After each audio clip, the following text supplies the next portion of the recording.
என்னடா இவ்வளோ டீப்பாக திங்க் பண்ணிட்டு இருந்தேன்னு கேட்குறீங்க. ரெட்ரோ படம் பார்த்துருந்தேன்.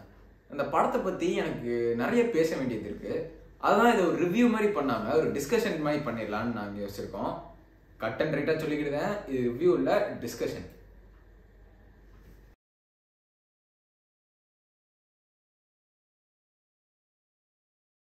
படத்தில் எக்கச்சக்க ப்ரோஸும் இருக்குது, நிறைய கான்ஸும் இருக்குது. ஃபர்ஸ்ட் நம்ம ப்ரோஸ் கிட்ட வந்து ஸ்டார்ட் பண்ணிடலாம்.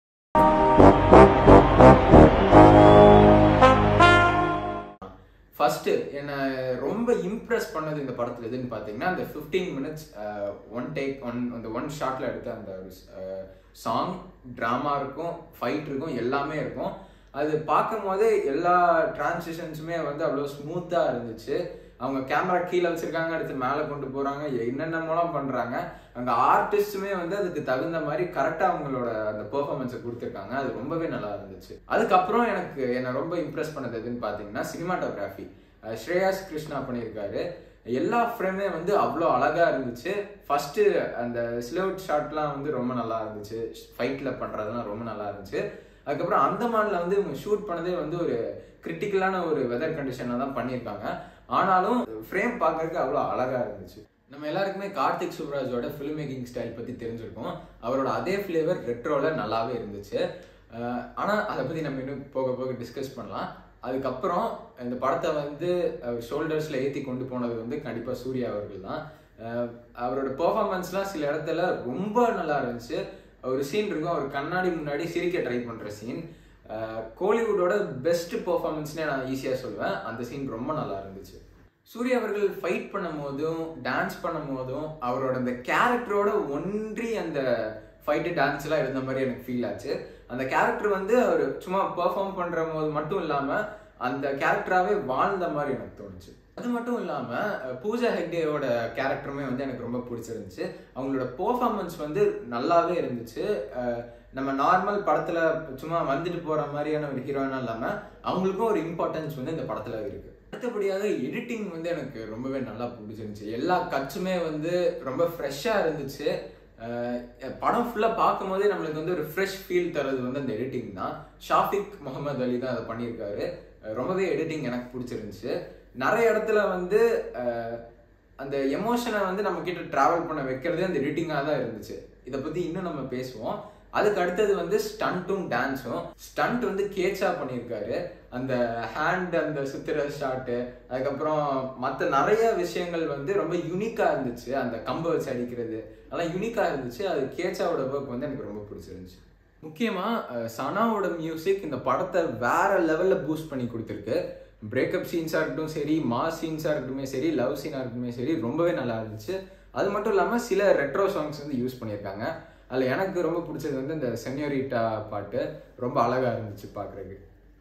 மற்றபடி எல்லா ஆர்டிஸ்ட்டுமே வந்து அவங்களோட ஒர்க்கு சூப்பராக பண்ணியிருந்தாங்க. ஜோஜோ ஜார்ஜாக இருக்கட்டும், பிரகாஷ் ராஜ், விது, அதாவது அந்த வில்லன் கேரக்டர், அதுக்கப்புறம் அந்த அந்தமான் ஐலாண்டில் இருக்கிற சில பேர், அதுக்கப்புறம் இங்கே கேங்ஸ்டர் கேங்கில் இருக்கிற சில பேர், ஜெயராம், எல்லாருமே வந்து ரொம்ப நல்லா பண்ணியிருந்தாங்க. எல்லாரோட அந்த ஆக்டிங் பெர்ஃபார்மன்ஸ் வந்து இந்த படத்தை நெக்ஸ்ட் லெவலுக்கு கொண்டு போயிருக்கு.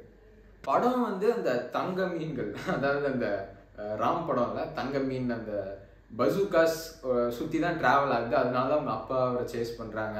அதுக்கப்புறம் மற்ற நடக்கிறது எல்லாமே அதை சுற்றி தான் நடக்குது. அது வந்து ஒரு நல்ல விஷயமா தான் இருந்துச்சு. ஏன்னா அந்த பசூகா என்னன்னு ஃபர்ஸ்ட்லேருந்து காமிக்கல, கடைசி கிளைமேக்ஸில் அதை கரெக்டாக யூஸ் பண்ணது நல்லாவே இருந்துச்சு. அடுத்து இப்போ நம்ம கான்ஸுக்கு போகலாம்.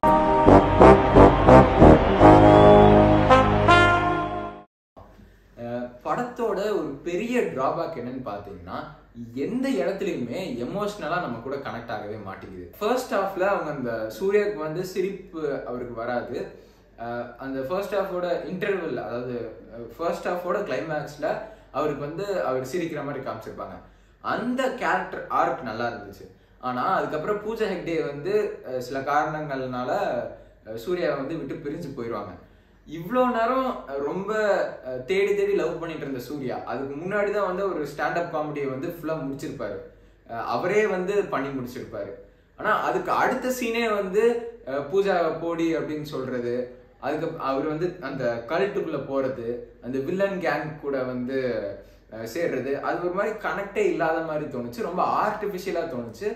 இப்போ பிரேக்கப் சீனாக இருக்கட்டுமே சரி, மற்ற அவங்க அம்மா கூட சேர்ற சீனாக இருக்கட்டும், மற்ற எந்த சீன்லையுமே நமக்கு கூட எமோஷ்னலாக அது கனெக்ட் ஆகலை. எனக்கு வந்து இந்த ஸ்மைல் அவர் பண்ணுறது வரைக்கும் தான் அந்த கேரக்டர் ஆர்க் எனக்கு பிடிச்சிருந்துச்சு. செகண்ட் ஹாஃபில் வந்து அந்த கல்ட்டு சீன்லாம் நிறைய வச்சுருப்பாங்க, அது வந்து தேவையில்லையோ. ஃபைட்டை வந்து ரொம்ப ஓவர் எக்ஸாச்சுரேட் பண்ணி காமிச்சிருந்தாங்க ஃபுல் படத்துலையுமே சரி. சில இடங்கள்ல ரொம்பவே ரசிக்கிற மாதிரி இருந்துச்சு, ஆனால் சில இடங்கள்ல வந்து ஃபைட்டுமே கொஞ்சம் திகட்டுற மாதிரி தான். படத்துல 3 சாப்டர் இருக்கு, அதாவது டேக்லைன்ல கொடுத்த 3 சாப்டர், அது போக சைட் பீல் அதாவது செகண்ட் ஹாஃப்ல இன்னும் 3 சாப்டர் இருக்கு. எனக்கு என்ன தோணுச்சுன்னா, இப்போ இந்த லாஃப்டர்னு ஒன்று எடுத்திருக்காங்க, அது வந்து கிளைமேக்ஸ்ல அதை வச்சு ஒன்று பண்ணியிருக்காங்க. அதை வந்து இன்னும் கொஞ்சம் வேற மாதிரி ஸ்டேஜ் பண்ணியிருக்கலாம், நம்மளுக்கும் சிரிப்பு வர மாதிரி சில சீன்ஸ் வச்சு அவங்க அந்த கேரக்டர்ஸும் அந்த ஸ்மைல் லாஃப்டர் அதெல்லாம் கரெக்டாக இன்னும் கொஞ்சம் ஸ்டேஜ் பண்ணியிருக்கலாம்னு எனக்கு தோணுச்சு.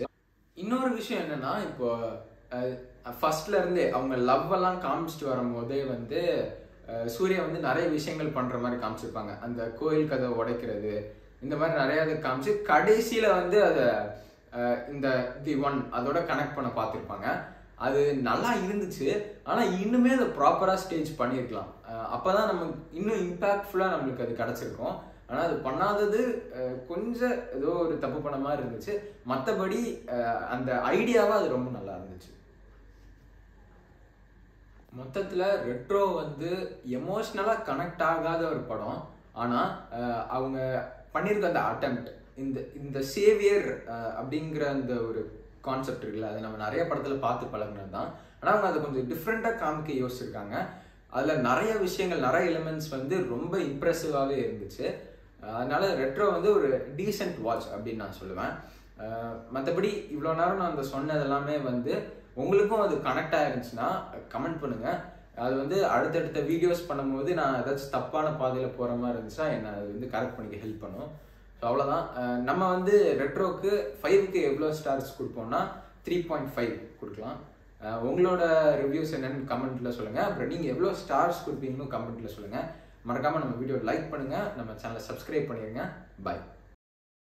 ஆக்சுவலாக ட்ரெய்லர் பார்த்துட்டு வந்து நான் வந்து வேற மாதிரி ஒரு எக்ஸ்பெக்டேஷனில் இருந்தேன். என்னன்னா வந்து இப்போ அவரோட பாஸ்ட்டை காமிச்சிட்டு அதுக்கப்புறம் பார்த்திபன் மாதிரி வாழ்கிற மாதிரி லியோ பார்த்திபன் அந்த மாதிரி நான் எக்ஸ்பெக்ட் பண்ணியிருந்தேன்.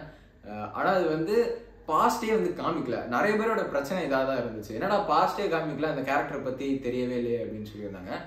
ஏன் தெரிஞ்சுக்கணும், அதான் என்னோட கேள்வி. ஏன்னா எஸ் அருண்குமார் வந்து வீரதீர சூரனோட இன்டர்வியூஸில் தான் சொல்லியிருப்பாரு, அந்த கேரக்டரோட பாஸ்ட்ல வந்து ஃபோக்கஸ் பண்ணாமல் இப்போ கரண்டாக என்ன நடக்குது அப்படிங்கிறதுல மட்டும் ஃபோக்கஸ் பண்ணி இந்த படத்தை எடுத்திருக்கோன்னு சொல்லியிருப்பாரு. அதே மாதிரி தான் ரெட்ரோவும் இப்போ ப்ரெசென்ட்ல என்ன நடக்குது அப்படிங்கிறத பொறுத்து தான் கதை. சூர்யாவோட அந்த பாரி கேரக்டர் வந்து என்னென்ன கிரைம்ஸ் பண்ணியிருக்கான் அந்த அவங்க அப்பா கூட சேர்ந்து அப்படிங்கிற அந்த பாஸ்ட் அதை வந்து காமிக்கல. அந்த தங்க மீன் வந்ததுக்கு அப்புறம் தான் என்னன்னு காமிச்சிருக்காங்க. அது வந்து ரொம்பவே நல்லா தான் இருந்துச்சு.